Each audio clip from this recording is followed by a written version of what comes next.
Amen. Thank you, Dwayne and team. It's been a blessing this morning to worship together, and it's nice to have Jared and Savannah back from college. Thanks for joining the praise team today with your mom. And it's a good Sabbath to be in God's house today.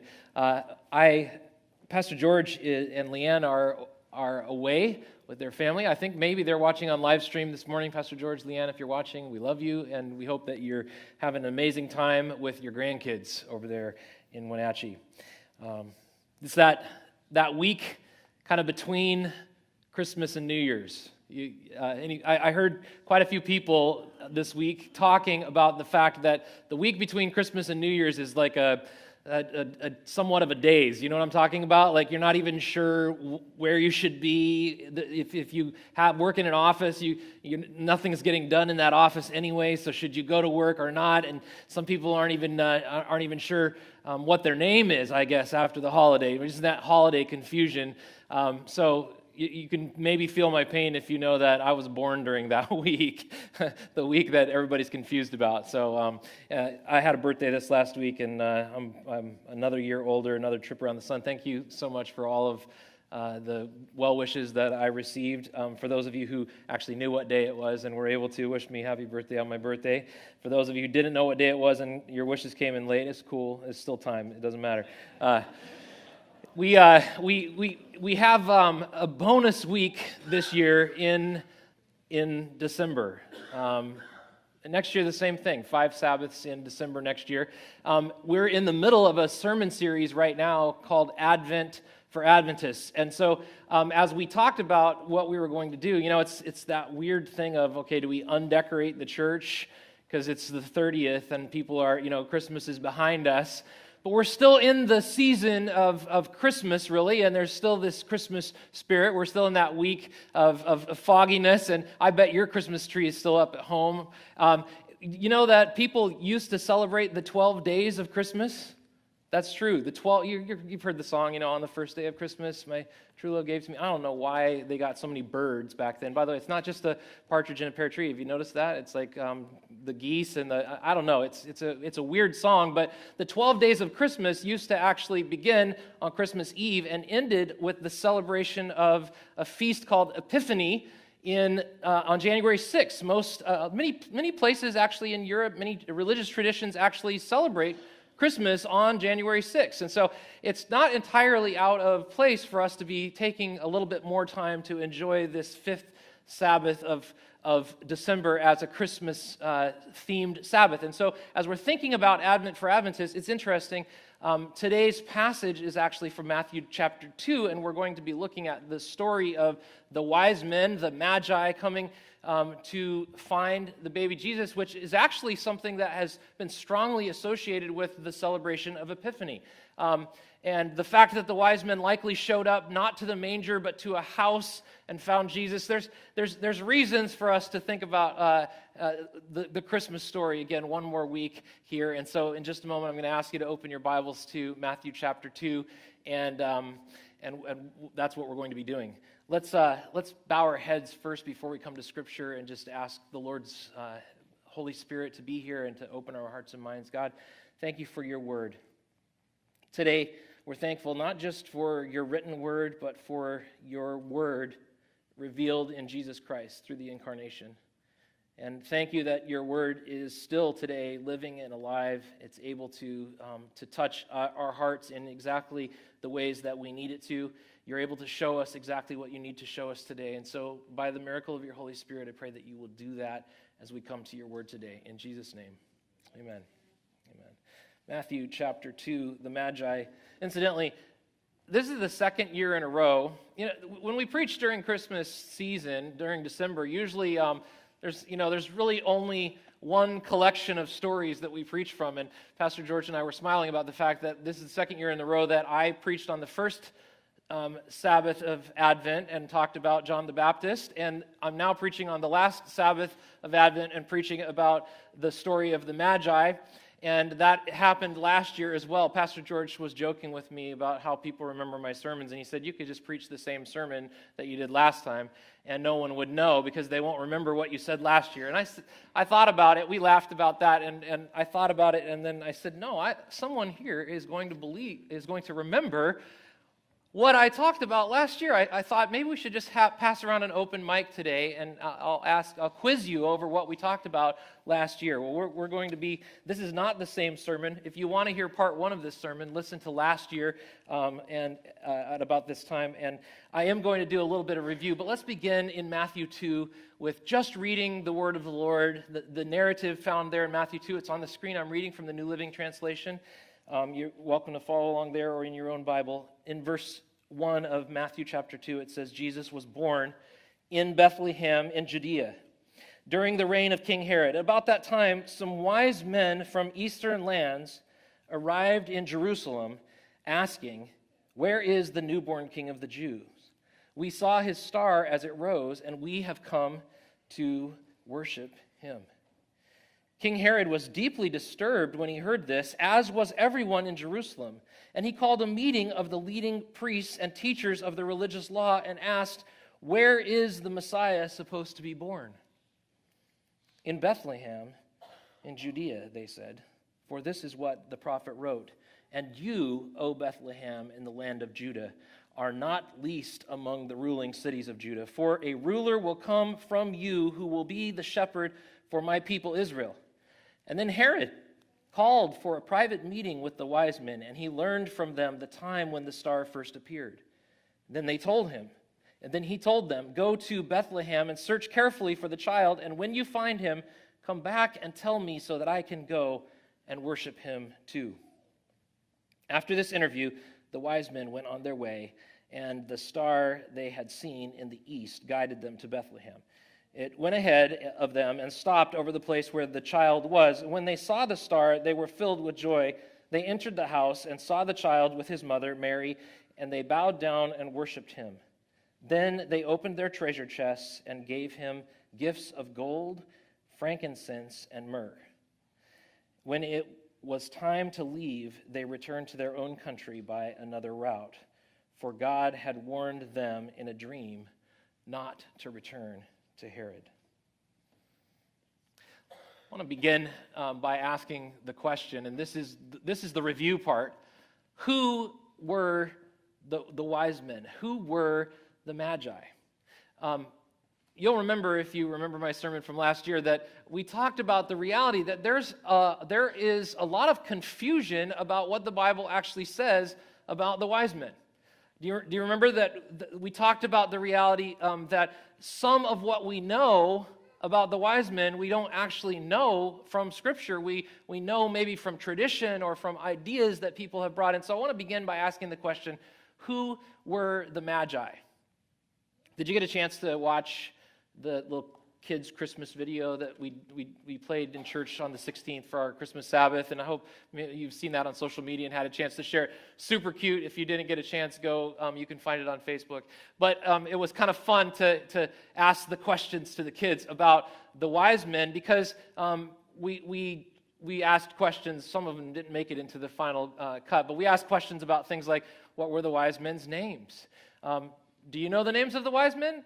Tradition says that the wise men had names. Tradition says that there were 3 wise men. We just sang about it this morning. We 3 kings of Orient are. But the reality is, the Bible doesn't say. It just says that Magi came. Wise men came from the east.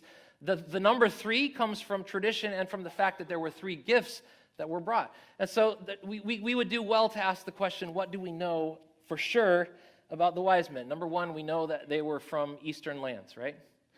The Bible says that they came from the east. We don't really know how many. The Bible just says wise men came. Actually, one of the early writers listed the number as 14, but we don't know how many wise men came. It was an entourage of people that came looking for a newborn king. We know that there were 3 gifts mentioned. By the way, I have to give a shout out to my buddy Rain. Is Rain here? Where's Rain? Oh, dude, Rain, of all the kids that we asked, by the way, silver was one of the most popular answers to the gift of the wise men. Almost everybody got gold. Almost everybody said silver. Rain, dude, you were the only one, man, that said frankincense, gold, frankincense, and myrrh. So good job. You got that answer completely right. Good job, man. So here's the thing. We know that there were 3 gifts, and that is something that we know for sure. In those gifts, this is just a little bonus for us. Some have seen reflections of the role that Jesus would have. Gold is the gift for a king. Frankincense is an incense that was used in a priestly sense, and so reflecting the priestly role that Jesus would play.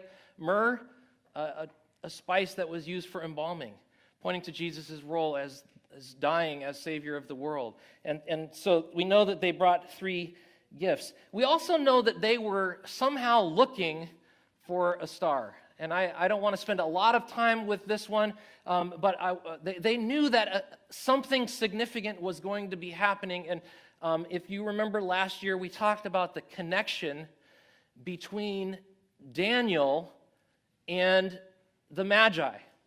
Just by way of review, I want you to think about this.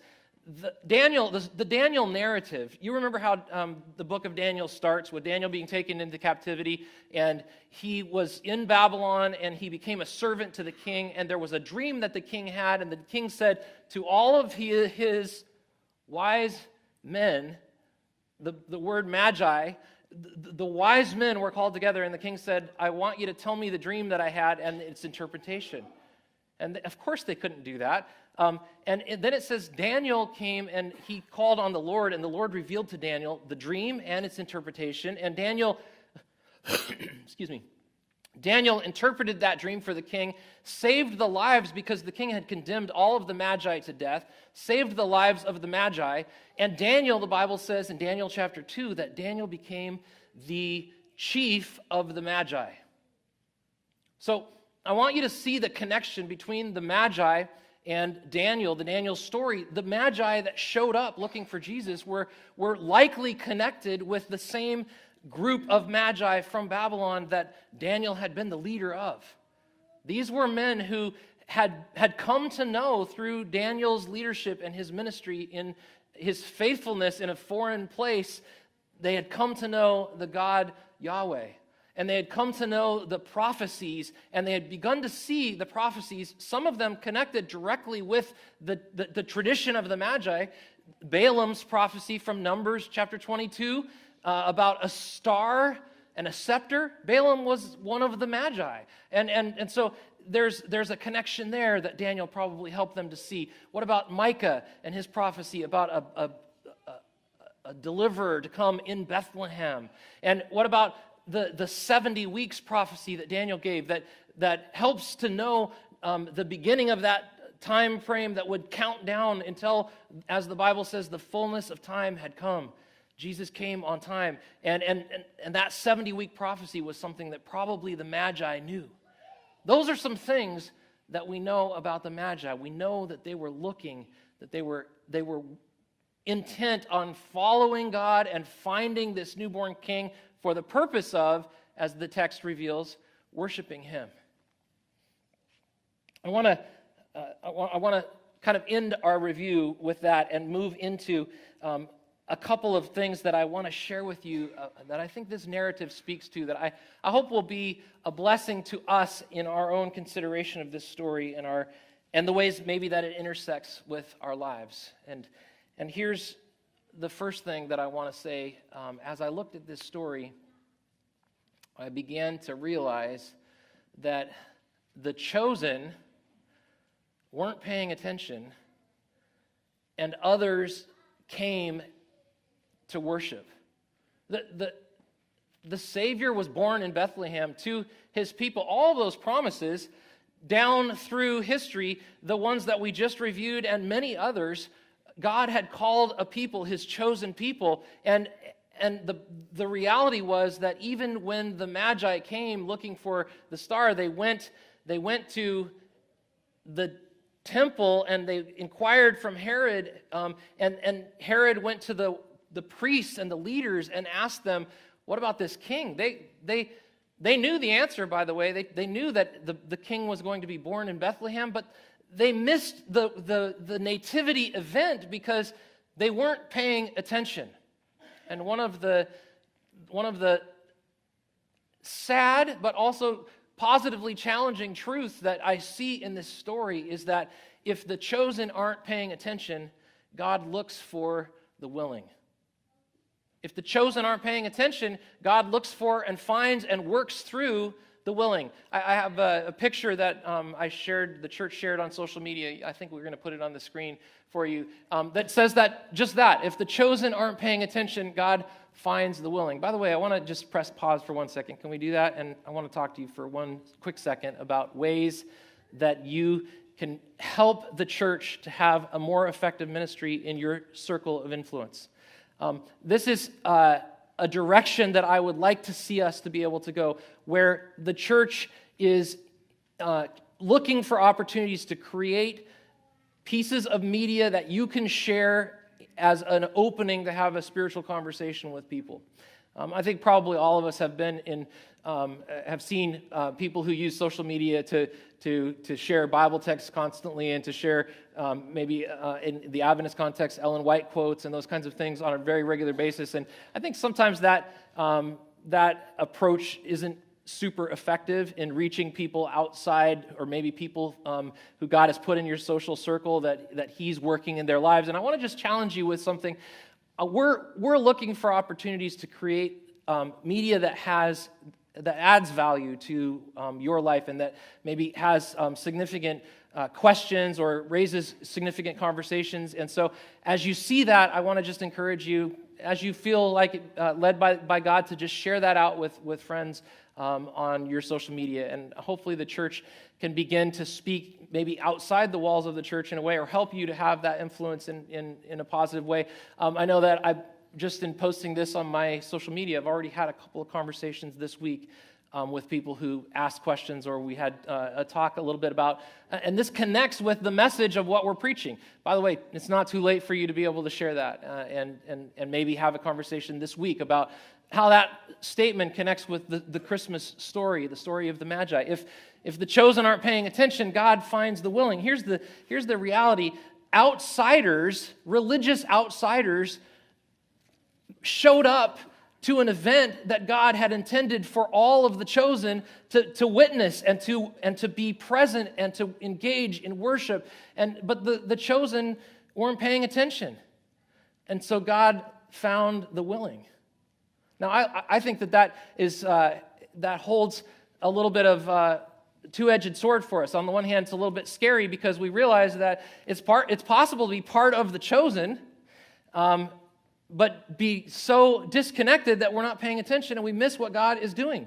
One beloved Adventist preacher uses the words, the frozen chosen. Sometimes the chosen can get so stuck in a rut and so insular in their thinking that they miss what God is doing. And it's so that's the maybe the negative challenge. The positive challenge is that God isn't limited by our limitations, and He's always able to find people who are willing. So I want you to think about a couple of things with me. First of all, have you heard the saying, many are called, but few are chosen? Many are called, but few are chosen. I want to suggest to us today that for the purposes of this message, we say, many are chosen, few are willing. And I want to challenge us to make a decision today to be part of the willing. Now, there's nothing wrong with being part of the chosen, by the way. It's a good thing to be part of the chosen.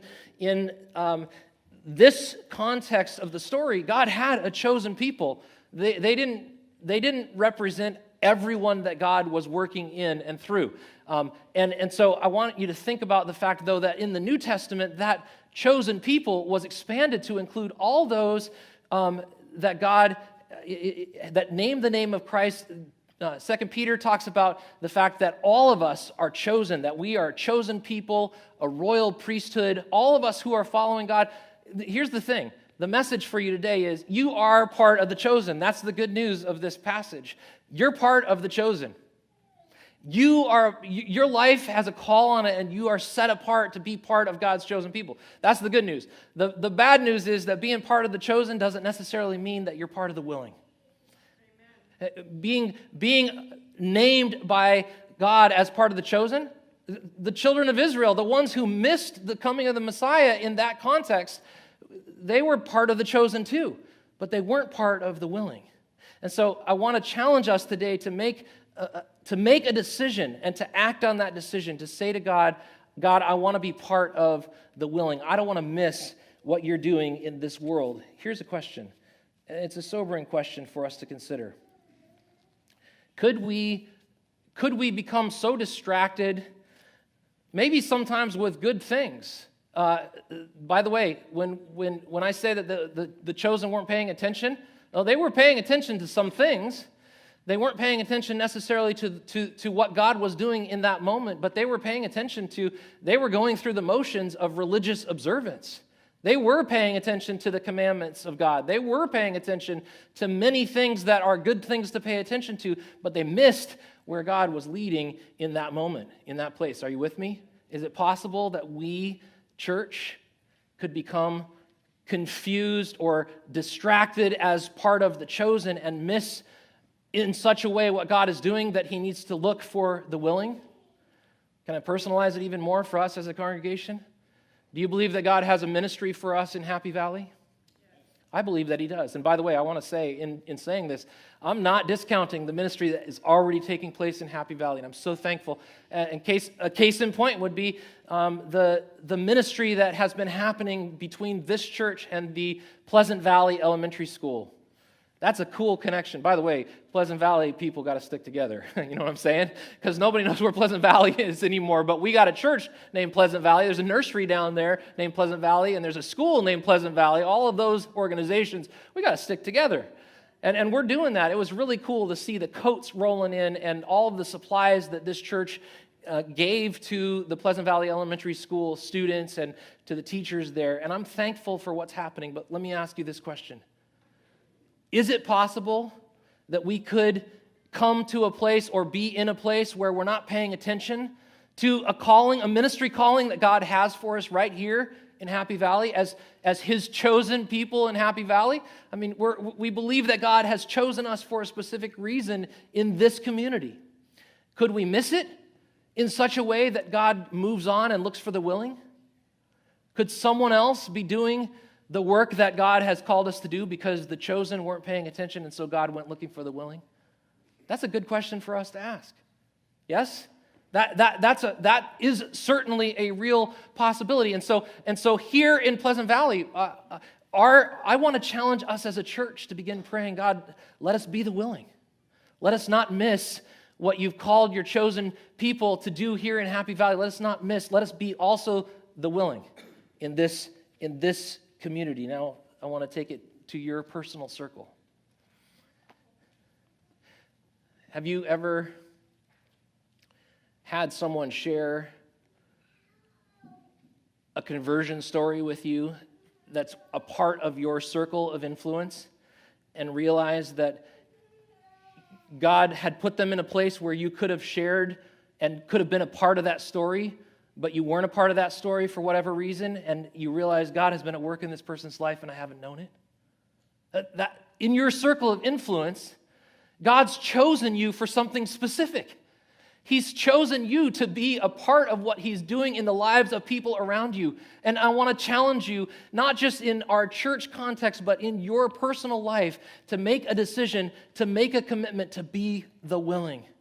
To say to God, I don't want to miss what you're doing in the lives of people around me. I want to participate and be fully engaged with what you've called me, and not just called me, but what you've called and enabled me to be able to do in my social sphere. I guarantee, no matter where you're at in your life right now, that God has put people around you that he's working in their lives. And I think that he's given you influence in such a way that you could speak into their lives and cooperate with what God is doing. And I want you to not miss it as part of the chosen in such a way that God has to go looking for the willing. Let's engage and say, God, I want to be willing to speak a word. I want to be willing to help to fulfill your purpose in my life. See, the decision to make, to be a part of the willing, it actually starts with a decision. Being a part of the willing, it starts with our mindset and our attitude. And so right now, I want to just challenge us to say, as a church family, let's engage with God and let's say to God, I don't want to miss what you're doing. I want to be a part of the willing. And we look at the story of the wise men, we also understand that part of the way that we engage with what God is doing is by engaging with His Word. The wise men had willing hearts to follow, and one of the ways they understood what God was doing in the world was through their connection with Scripture.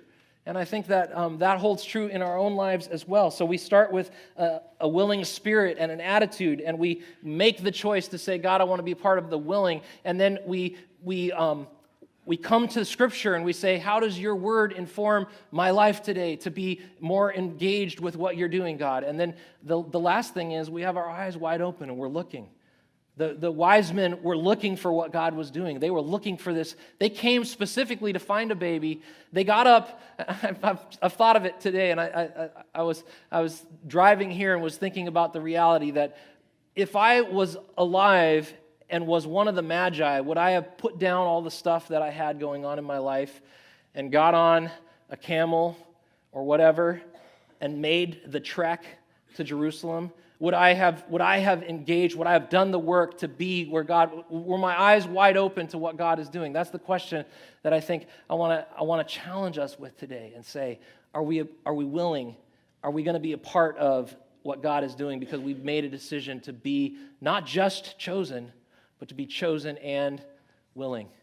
See, if the chosen aren't paying attention, God looks for the willing. I don't want God to pass over me in a way where I miss out on the joy of being a part of what God is doing in this world, in this place, in this church, and in my circle of influence.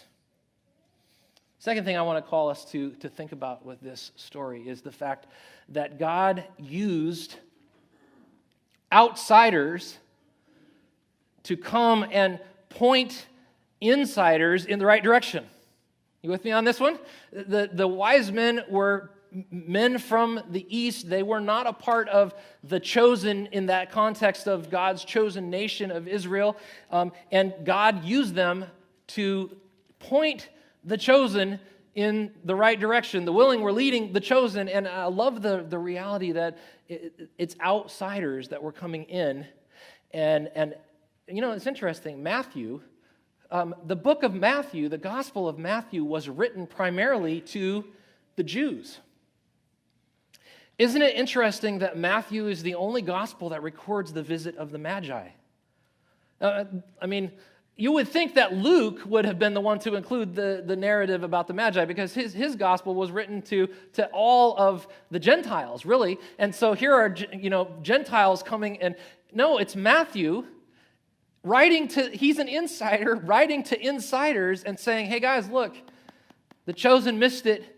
The willing were here and they weren't part of us. I love that. And I was thinking about that in preparing this message and thought, have I discounted what God is doing in someone else's life simply because they didn't share the same views, the same denomination, the same faith as me? I want to ask you to search your own heart for a moment as we're talking about this and just say, is there someone in your circle of influence that you may have written off and are thinking to yourself, well, God isn't at work in their life because they don't acknowledge God, or in whatever way you've kind of basically discounted them as someone in whom God may not be working, whom God may not be drawing. I want to challenge that today and say to you, let's decide today to always assume that God is at work in the lives of people around us, no matter who they are, no matter what their ideas are. See, everything about the world that we live in today pushes us in a way where we close off to learning, where we write people off. And do we do that? I think we do. All of us could probably relate with that, that one person maybe on your social media feed who just constantly publishes opinions that are completely opposite from yours, and you've completely written them off, like you don't even read their posts anymore, and you're thinking to yourself, why do I still follow this person? But you've come to the place where you probably couldn't learn anything from them.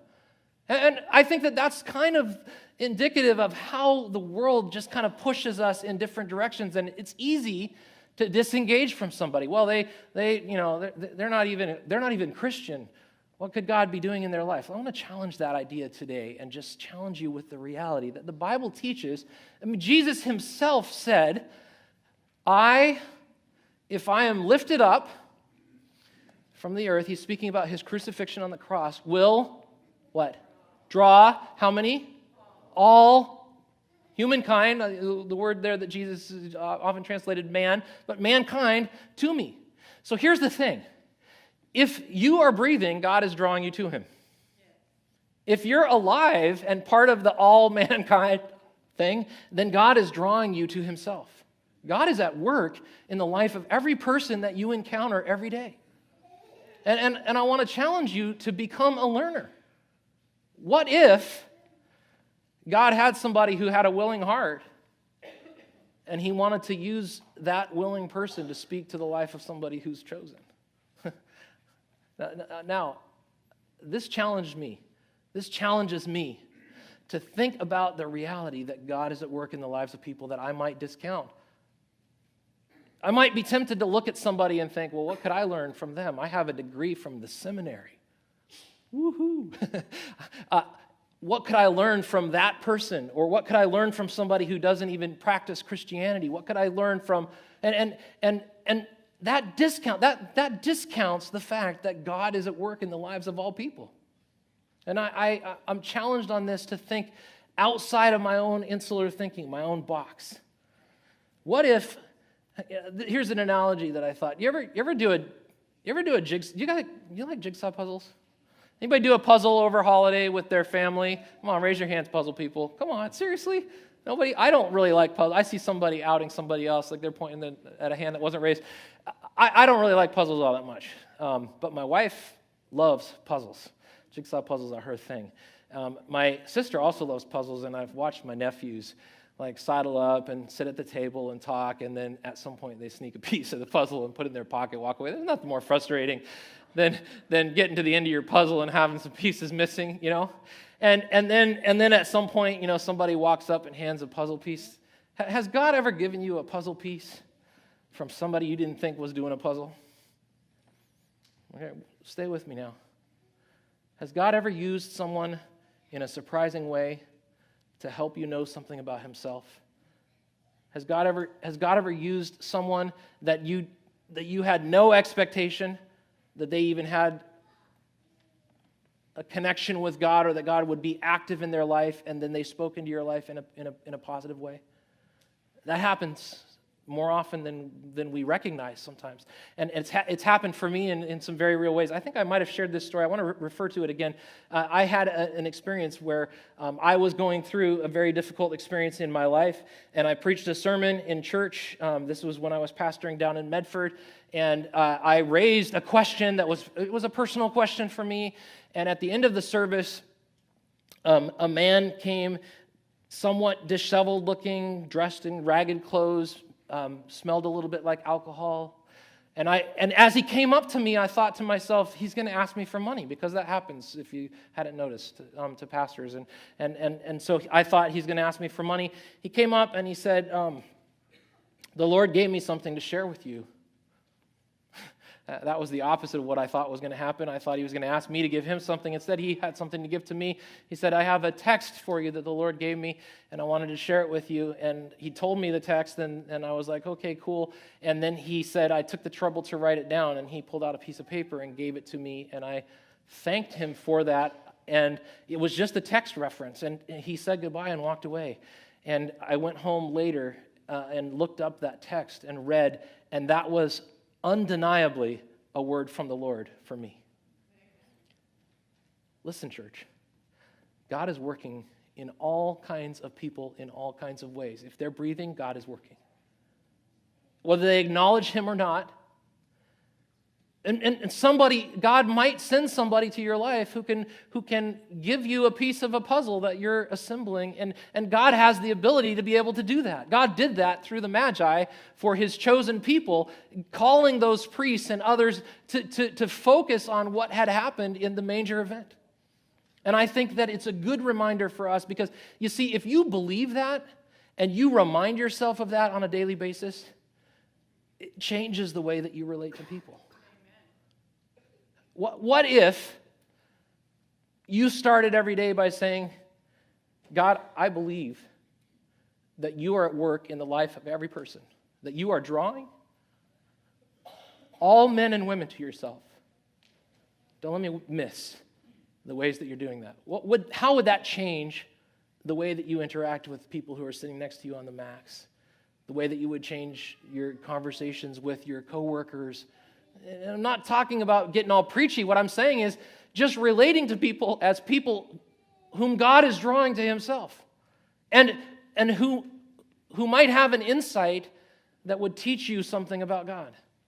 I think it would change the way that we interact, and it would change our lives, and I think it would be much for the better if we acknowledged that God is at work in all kinds of surprising places, in all kinds of unexpected people, in all kinds of joyful and sad and wonderful and heartbreaking experiences. God is drawing all of us to himself. I want to close with asking us to think about the fact that the wise men had a purpose in coming to Jesus. They said, King Herod was like, hey, what are you guys doing? Why are you looking for this king? And they said, we want to worship him. We've come that we might be able to worship him. It says that when they entered the house and saw the child with his mother, Mary, they bowed down and worshiped him. Some translations say they fell on their faces and worshiped him, opening their treasure chests, giving him gold and frankincense and myrrh. Christmas means a lot of things to us, and if you look around you, you can see all kinds of ways that people celebrate and all kinds of traditions that people have around Christmas. Some of them you may resonate with, others you may not. I still am concerned about the fact that people eat pumpkin pie at Christmas time. It's a problem. I'm going to keep praying for y'all. All right, but here's the thing. The point of Christmas is that we acknowledge that a Savior is born and that we worship him. I thought it was fitting that we sang that song, I'm coming back to the heart of worship.